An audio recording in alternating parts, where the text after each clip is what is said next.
she basically had 2 checks made out to me, and I said, well, Marcia, really, I don't need this money right now.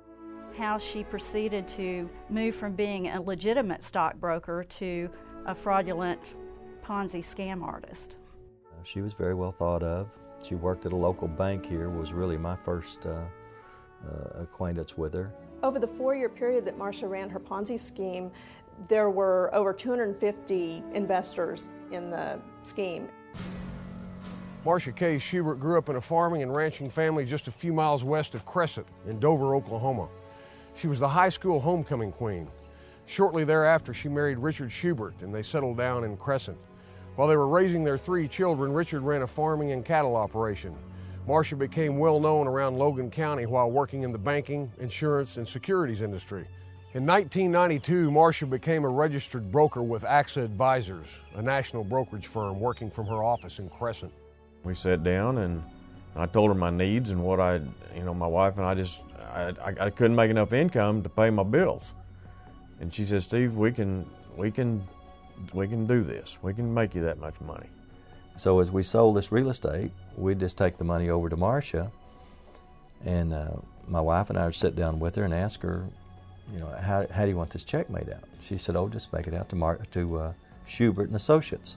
In the fall of 2004, the headlines created a panic that swept through Logan County like an Oklahoma wildfire. One of Crescent's most trusted was accused of operating an investment scheme that resulted in a loss of nearly $10 million to Oklahoma investors. This particular investigation was very paper-intensive and very labor-intensive. There were numerous bank accounts that had to be analyzed. There were thousands of transactions. The department filed a civil action in Logan County District Court. The judge ordered an asset freeze and appointed Doug Jackson as the receiver over the operations of Schubert and Associates. But very simply, my job is to find the assets, and then within what the law allows me to do, convert those assets to cash. More than $200 million flowed in and out of Marcia Schubert's bank account at Farmers and Merchants Bank here in Crescent. Marcia Schubert had even convinced some of her investors they were receiving returns in excess of 30%. We always played this little guessing game. I'd go in there with a legal pad and I'd have my accounts down there and I'd ask her, what are they worth? And she'd say, well, what do you think they're worth? And of course she'd always tell you this worth more than what you thought they were worth. Well, this one particular time my wife was not with me. And in a short period of time, I'm thinking 6 weeks or 2 months,